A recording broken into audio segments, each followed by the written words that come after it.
America के शत्रुओं को बर्बाद करने की तो ठानी, तो फिलिस्तीन को मिला राष्ट्र का दर्जा। फिलिस्तीन को मान्यता देने से चिढ़े ट्रंप, अमेरिका को ही भारी ना पड़ जाए टैरिफ की लड़ाई। सब कुछ बताएंगे इस वीडियो में विस्तार से। नमस्कार, आप देख रहे हैं न्यूज़ 18 का डिजिटल प्लेटफॉर्म और मैं हूं आपके साथ श्रुति श्रीवास्तव। फिलिस्तीन को फ्रांस और ब्रिटेन के बाद अब कनाडा ने भी मान्यता देने की बात कही है। यह कूटनीति अमेरिका के राष्ट्रपति डोनाल्ड ट्रंप की टैरिफ वॉर को काउंटर करने के लिए चली गई है। ट्रंप ने अपने टैरिफ वॉर की मार से शुरू में तो सबको सांसत में डाला, परंतु धीरे धीरे हर देश ने अपने लिए कोई ना कोई सहारा तलाश लिया। अमेरिका के सबसे निकट का पड़ोसी कनाडा भी अमेरिका की जकड़ से बाहर आने को बेचैन है। अमेरिका ने अपने उत्तर और दक्षिण के पड़ोसी कनाडा और मेक्सिको को भी टैरिफ से मुक्ति नहीं दी। उन पर पहले 25 और फिर 35% टैरिफ बढ़ाया गया है। ये दोनों देश यूएस के इस तरफ और उस तरफ बसे हुए हैं। वहां इन्हें जब चाहता है तब धमका लेता रहता है। और लेकिन कनाडा के नए प्रधानमंत्री मार्क कार्नी ने फिलिस्तीन को मान्यता देने की बात कहकर ट्रंप को उकसा दिया। कार्नी का यह बयान यूएसए इजराइल संबंधों पर जबरदस्त प्रहार है। अमेरिका कार्नी के इस बयान से बिलबिला गया है, क्योंकि अमेरिकी इकोनॉमी में यहूदी समुदाय के लोगों की अनदेखी नहीं की जा सकती है। सबको पता है कि यहूदियों ने फिलिस्तीन में घुसकर इजराइल बनाया हुआ है, इसलिए अमेरिका उसके जन्म के समय से ही इजराइल को सपोर्ट करता रहा है। ऐसे में अमेरिकी लॉबी के देशों यानी कि G7 का फिलिस्तीन के हक में जाना यूएस को भारी पड़ेगा। हालांकि कार्नी ने यह अवश्य कहा है कि कनाडा शुरू से ही दो राष्ट्र के मध्य समझौते और सह अस्तित्व का समर्थक रहा है। वो चाहता है कि इजराइल और फिलिस्तीन शांति और सुरक्षा के साथ सह अस्तित्व बनाए रखे। गाजा में मानवीय मूल्यों के संकट को देखते हुए कनाडा फिलिस्तीन को मान्यता देने के लिए राजी है। अपने इस बयान में कार्नी ने फिलिस्तीन प्राधिकरण के समक्ष कुछ शर्तें रखकर यह भी स्पष्ट कर दिया है कि उनका मंतव्य ट्रंप की धमकी को काउंटर करना है। कार्नी अपनी चाल में सफल रहे हैं। कुछ ही देर में डोनाल्ड ट्रंप ने social media platform truth social में लिखा, कनाडा फिलिस्तीन के स्टेटहुड का समर्थन कर रहा है। ऐसे में कनाडा से ट्रेड संभव नहीं है। उन्होंने कार्नी के बयान पर अफसोस जताया है। इससे पहले मेक्सिको ने भी अपने टमाटर अमेरिका को भेजने बंद कर दिए थे। नतीजा ये हुआ कि यूएस में कुछ सेंट मिलने वाला टमाटर अब डॉलर के भाव बिक रहा है। मेक्सिको अपने टमाटर कनाडा को भेजने लगा है। अमेरिका को सब्जियों की आपूर्ति मेक्सिको करता है, खासकर टमाटर तो मेक्सिको ही भेजता है। लेकिन अब लाल टमाटर ट्रंप का चेहरा लाल कर रहे हैं। ट्रंप ने अपनी विचित्र कूटनीति से पूरी दुनिया को हैरान और अवाक करके रखा हुआ है। उनके टैरिफ वॉर की जद में 115 देश हैं, इनमें कनाडा भी है, जिसे अमेरिका अपना छोटा भाई कहता रहा है। लेकिन ट्रंप की सनक है कि वो कनाडा को अपना 91वां राज्य बनाएगा। डोनाल्ड ट्रंप समझ नहीं पा रहे हैं कि नॉर्थ अमेरिका का यह सबसे विशाल देश एरिया के मामले में अमेरिका से 1.5 लाख वर्ग किलोमीटर बड़ा है। यह जरूर है कि उसकी आबादी अमेरिका की तुलना में बहुत कम है। कनाडा का एक बड़ा भूभाग सदैव बर्फ से ढका रहता है, इसलिए इसका एक बड़ा हिस्सा खाली पड़ा है। यहाँ पे जल तो बहुत है, किंतु खाद्य पदार्थों के मामले में इसे यूएसए और मेक्सिको पर निर्भर रहना पड़ता है। ऊर्जा को छोड़कर शेष जीवन उपयोगी वस्तुएं इसे अमेरिका से मंगानी पड़ती हैं। किंतु ट्रंप ने यहां भी 35% टैरिफ लाद दिया है। अमेरिका द्वारा छोड़े गए इस कोल्ड वॉर के नाजुक मौके पर पश्चिम एशिया भी एक हथियार बन रहा है, खासकर फिलिस्तीन जैसे अरब देश। 1917 के बाल्फोर घोषणा पत्र में यहूदियों के लिए एक स्वतंत्र राष्ट्र फिलिस्तीन में बनाने की मांग की गई थी। यूएसए ने इसका समर्थन किया था, किंतु पहले के बाद दूसरे विश्व युद्ध तक मामला टलता रहा। इस बीच हिटलर ने यहूदियों को गैस चैम्बर में भरकर मार दिया और बचे कुचे यहूदी अब अपने लिए देश की मांग करने लगे हैं। 1945 में तत्कालीन अमेरिकी राष्ट्रपति रूजवेल्ट का मानना था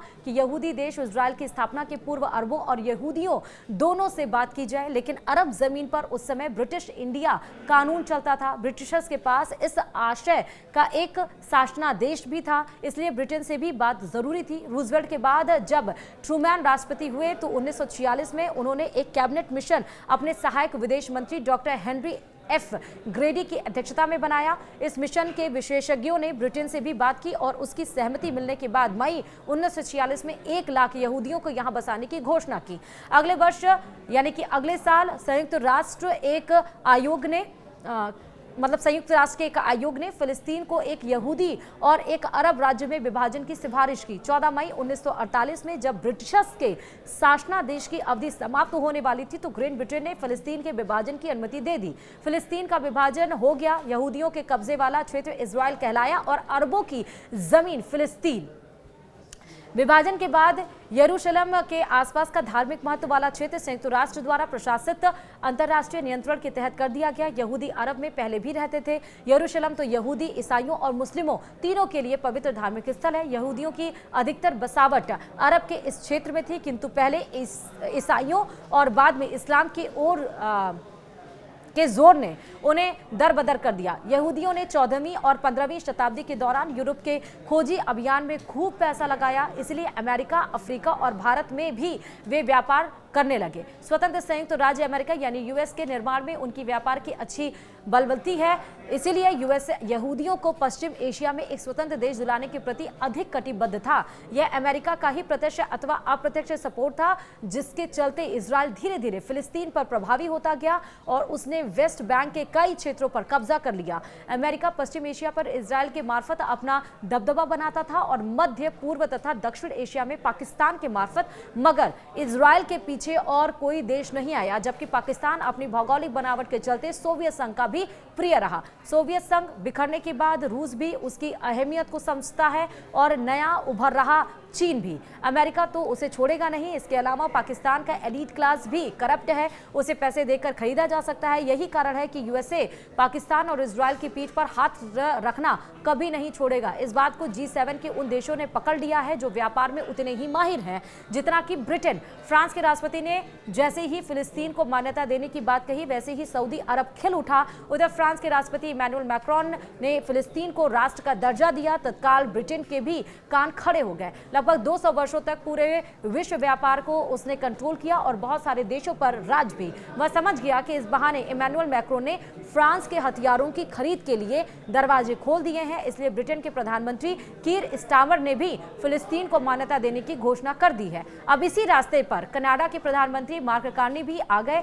यह सब हो पाया अमेरिका के राष्ट्रपति डोनाल्ड ट्रंप के कारण। उन्होंने अमेरिका के शत्रुओं को बर्बाद करने की तो ठानी ही, यूएसए के मित्र देशों को भी अमेरिका से दूर रहने का डंडा चलाया। यूरोपीय यूनियन यानी ईयू, ब्रिटेन और कनाडा जैसे देशों को भी अपने से दूर कर लिया है। अमेरिका को इस लड़ाई के दायरे में G7 के देश भी आ गए हैं और ये देश संपन्न तो है ही, साथ ही हथियार निर्माता भी है। रूस और चीन तो यूं भी उससे कोई मित्रता नहीं रखेंगे। ऐसे में EU और ब्रिटेन और कनाडा जैसे देश उसके लिए सहायक हो सकते हैं, मगर डोनाल्ड ट्रंप की सनक ने सबको दूर कर दिया है। यही कारण है कि ट्रंप टैरिफ वॉर की तारीखें बदल रहे हैं। अब यह भी लगने लगा है कि उनका टैरिफ वॉर गीदड़ भभकी है। यह यूएसए की सबसे बड़ी हार है कि उसे एक ऐसा राष्ट्रपति मिला है जो वहां के लोकतांत्रिक मूल्यों को ध्वस्त तो कर ही रहा है, अमेरिका की प्रगति में भी बाधक है। इन देशों ने फिलिस्तीन को मान्यता देने की बात तो कही है, पर शर्तें भी रखी हैं।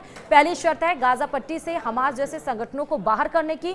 2006 से फिलिस्तीन में चुनाव नहीं हुए हैं, इसलिए हर हाल में 2026 तक चुनाव कराने पर भी जोर दिया गया है। इन चुनावों में हमास को मैदान में न उतरने की चेतावनी दी गई है। मालूम हो कि हमास के हथियारों के चलते ही इजराइल दब जाता है। वेस्ट बैंक के कई इलाकों पर इजराइल का कब्जा है, जो उसे यूएन के प्रस्तावों का उल्लंघन कर किया है और वेस्ट बैंक पर फतेह का शासन है जो उदार है। ईरान के हथियारों की आपूर्ति हमास को होती है। अड़चनें और भी हैं। फिलिस्तीन की कोई स्पष्ट सीमा रेखा नहीं और ना ही कोई राजधानी, इसलिए संयुक्त राष्ट्र ने उसे सदस्य तो बनाया है, परंतु उसे वोट करने का अधिकार नहीं। लेकिन G7 देशों की मान्यता मिलने से उसकी राह आसान हो सकती है। लेकिन अब जब राष्ट्र बनाया जा रहा है फिलिस्तीन को, जब और देश समर्थन दे रहा है, तो सांसें तो फूल रही है ट्रंप की। तो क्या वाकई ट्रंप की ये जो टैरिफ वाला प्लान है वो वाकई क्या गीदड़ भभकी है, और क्या ये टैरिफ का प्लान अब ट्रंप पर ही उल्टा पड़ता हुआ दिखाई पड़ रहा है? आपका क्या सोचना है कमेंट में जरूर बताएगा। वीडियो में इतना ही, नमस्कार।